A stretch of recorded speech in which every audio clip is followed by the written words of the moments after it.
In the post since Easter, I've focused on the resurrection of Jesus as God's King and Messiah, appointed by the Father to be given all authority in heaven and earth as a man.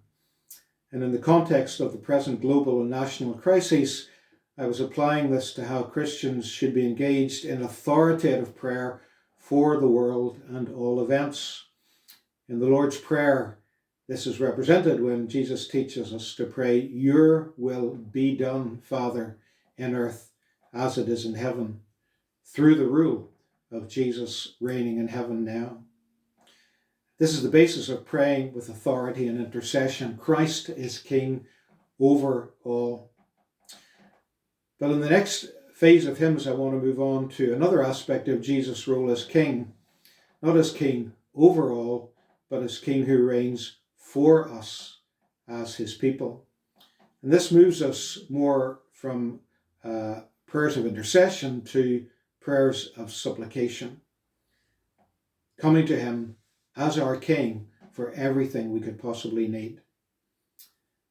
Because he's not only God, but he is man, it's important to realize that the kingly authority that he received after his resurrection was with regard to his human nature as a man, because he always had absolute authority in his divine nature, even when he was on earth. But in being appointed king by the Father, he received the inheritance of a kingdom. Every king has a kingdom. And so the Father gave him not only kingship, but a kingdom, which is people who would give allegiance to his rule in their lives. People like you and me and 3,000 on the day of Pentecost. As part of the inheritance Jesus received as man were also gifts and graces that he obtained to dispense and share with the people who were his kingdom. And so at Pentecost and whenever the gospel is offered, the Father is offering Christ to people to receive him or, sadly, to reject him. But those who receive him also receive access to everything the Father has placed in him, whether it's forgiveness of sins or adoption or reconciliation, whatever it might be. This is all in Christ. And it's great danger if we separate any of these things out as if they're distinctive or separated blessings that aren't in him. The only thing God has to offer the world is Christ. And in receiving Christ, we receive everything the Father could possibly give us. And one of the first amongst these gifts of grace is regeneration, being born again, when our dead spirits are made alive. And when they're made alive, they are united to Jesus and his resurrection life. And so when our spirit that was dead comes alive, it comes alive because of its union with the resurrected Jesus. We spoke yesterday about how the human personality includes mind, affections, and will in the human heart. But in the depth of our heart and being is that spirit that was dead, but which God made alive by the same power that raised Jesus from the dead and unites us to the risen Jesus. This is by what Calvin calls the secret operation of the Spirit, so that we on earth are united to Jesus in heaven, so that what he is becomes ours. And Christ is actually said to dwell in our hearts by faith. Though he's in heaven, by the operation of the Spirit, he dwells in our hearts by faith because of our union with him.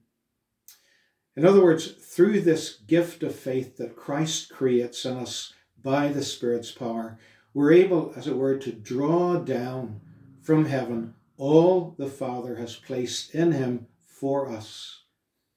And as King, he dispenses to his people what the New Testament calls the immeasurable riches, the unimaginable riches of his grace and glory given to him for us.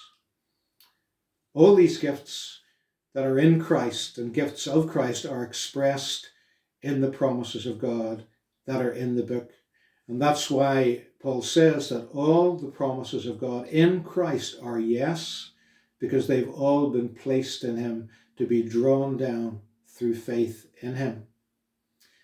So in having Jesus as our King, we have everything that he inherited for us. And this will be the theme of hymns over the next few weeks. Today's hymn is a hymn by John Newton that I discovered in the Redemption hymnal many years ago. It's also in the Christian hymns. Very simple hymn and a very simple tune, but it expresses a tremendous truth that I've been trying to convey. And that is, Jesus is all and he is mine.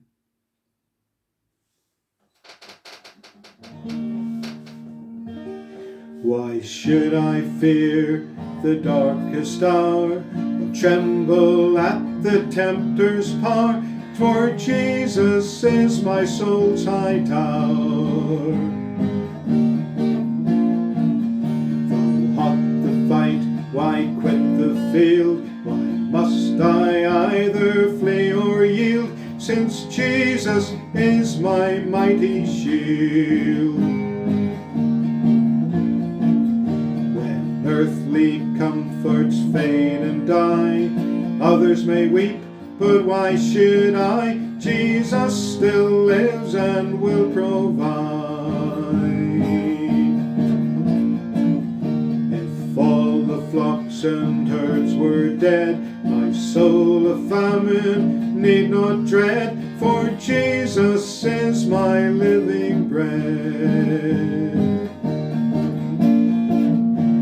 Sin would fill me with distress, the throne of grace I dare address, for Jesus is my righteousness.